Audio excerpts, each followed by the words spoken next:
Did you know that inside your body right now, a ghost species is still breathing? For over a century, we believed the Neanderthals were a primitive failure, a clumsy, heavy-browed cousin that vanished the moment our ancestors arrived. But what if I told you that the 2% of Neanderthal DNA in your genome isn't just a trace of a random encounter, but evidence of a massive prehistoric merger? The old story was simple. Homo sapiens walked out of Africa and wiped the slate clean, replacing everyone in their path. It was a narrative of total annihilation.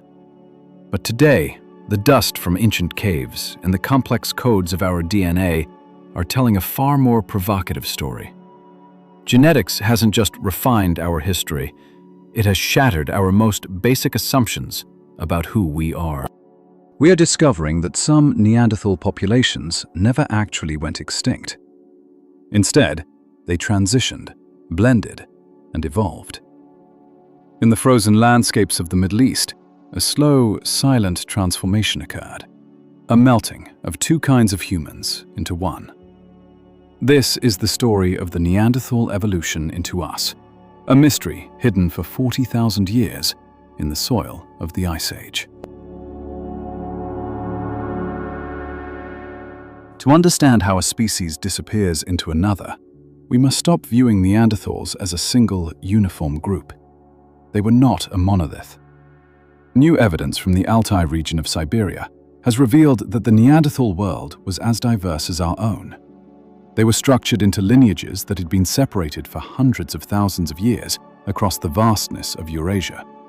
The Altai Neanderthals in the east were genetically as far apart from their Western cousins as different groups of humans are today. Imagine two populations living on the same continent, yet separated by 250,000 years of independent evolution. This is a staggering amount of time. While one group adapted to the Siberian plains, another evolved under the Mediterranean sun. This deep divergence is the key. By the time Homo sapiens encountered Neanderthals in the Middle East, they weren't meeting a primitive species. They were meeting a highly specialized branch of humanity that had already developed its own unique trajectory. These weren't dead ends. They were a parallel success story that was about to merge with our own. The Western Neanderthals, particularly those in the Levant and the Zagros Mountains, occupied a critical geographic corridor. This was the grand central station of the prehistoric world. Here, the gene flow moved like an invisible tide, smoothing out the differences between the incoming sapiens and the resident Neanderthals. It wasn't a war. It was a slow-motion biological fusion.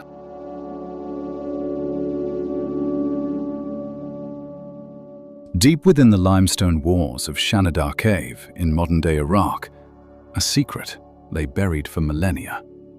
This is where we meet our primary subject, a man known as Shannidar II. He is the central figure in this mystery. When we look at his remains, we see a face that challenges every stereotype we have ever held about his kind.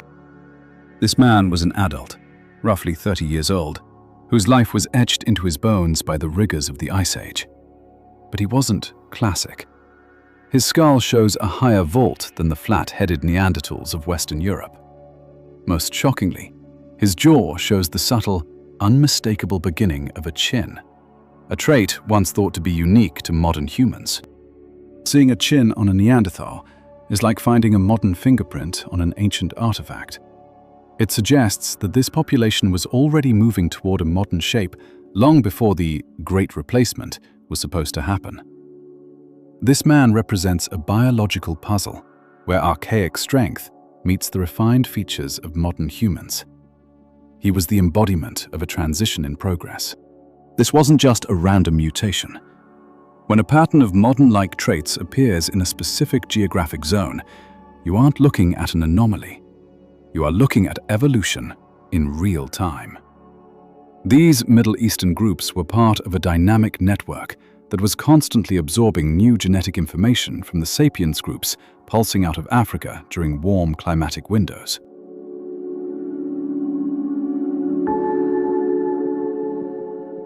The significance of this man goes beyond the shape of his skull. his burial reveals a profound level of cultural complexity. He was found lying on his right side, carefully placed by his kin. Above his grave, a concentration of stones and worked flint tools were discovered. These weren't just discarded trash, they were intentional offerings to the dead. Think about the implications of a funeral 50,000 years ago. To bury a loved one with care requires abstract thought, a sense of loss, and a belief in something beyond the immediate struggle for survival. The evidence of large fires lit near the gravesite at Shannidar suggests a ritualized send-off, an ancient wake held under the flickering shadows of the cave roof. This cultural sophistication bridges the gap between them and us even more than DNA. If they shared our rituals, our grief, and our creative drive to fashion tools, why should we find it hard to believe they shared our future? The boundary we've drawn between sapiens and Neanderthal is a wall of our own making, and individuals like the man from Shannidar are the cracks in that wall. The environment of the Zagros Mountains was a harsh teacher. To survive there, these people had to be flexible. This ecological flexibility likely made them the perfect partners for the incoming sapiens. They weren't being outcompeted, they were being integrated, because their knowledge of the land was a priceless asset for any newcomer trying to survive the cold. If we accept that the Middle Eastern Neanderthals were already modernizing, the entire history of Europe must be rewritten. The populations that eventually migrated into Europe during the Upper Paleolithic weren't pure Homo sapiens. They were likely a hybrid population, the children of the union between the sapiens and the specialized residents of the Levant. This explains why European Neanderthals, like those found in France, seem to sit genetically between the isolated Siberian groups and the modern-like Shannidar groups. The gene flow was moving from the Middle East into the heart of Europe, slowly diluting the classic Neanderthal traits and replacing them with the hybrid vigor of this new, integrated population. This is a radical shift in perspective. Instead of a conquest of Europe, we should imagine a slow fade. The classic Neanderthal features, the heavy brow and the receding chin, slowly softened over generations of interbreeding. They didn't die out. They were voted off the island by the sheer mathematics of population genetics, leaving their best genes behind. The old out-of-Africa model was forced to adapt when we found Neanderthal DNA in our genome. But it's time to go further. We are looking at a regional integration model. Populations weren't just moving, they were merging. The people who painted the walls of Lascaux were the descendants of this ancient merger, carrying a legacy that was already tens of thousands of years old. Let's look at a concrete example. The Lapido child, discovered in Portugal. This 24,000-year-old skeleton is a smoking gun for hybridization. Long after the official extinction of Neanderthals, this child possessed a modern human chin and brain case, but the limb proportions and bone density of a Neanderthal. He wasn't a relic. He was a blend of two ancient lineages. Then there is the Oaza 1 individual from Romania. Genetic testing on this 40,000-year-old jawbone revealed that the individual had a Neanderthal ancestor only 4 to 6 generations back. Imagine that. This man's great-great-grandfather was a Neanderthal, living in a world we thought was already modern. The interaction wasn't a myth. It was a daily reality for give ancestors. Consider the Denisovans, the mysterious cousins of Neanderthals.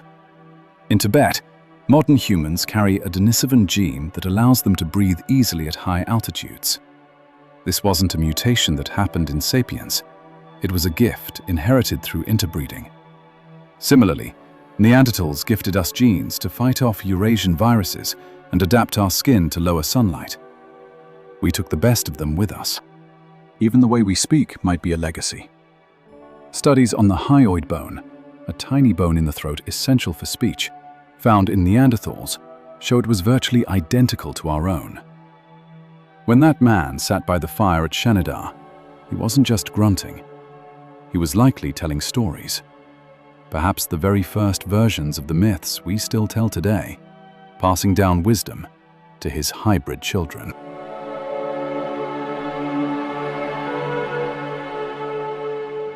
The extinction of the Neanderthal is perhaps the greatest misunderstanding in science. They didn't lose the game of survival. They won it by becoming us. They traded their physical form for a permanent place in the human genome. To look at a Neanderthal is not to look at a failed experiment. It is to look at our own reflection in a very old, very cracked mirror. We are a mosaic species, and our strength comes from this ancient history of integration. Every time your immune system fights off a virus or your body adapts to a new environment, you are using tools forged in the bodies of your ancestors tens of thousands of years ago. We are the survivors of a world that was far more interesting than we ever dared to imagine. If the Neanderthals never truly went extinct, but instead became part of who we are today, does that change how you feel about your own identity? Are we just one branch of a much larger human family tree that we are only just beginning to map? Let me know your thoughts in the comments. I'd love to hear your take on our ancient, shared history.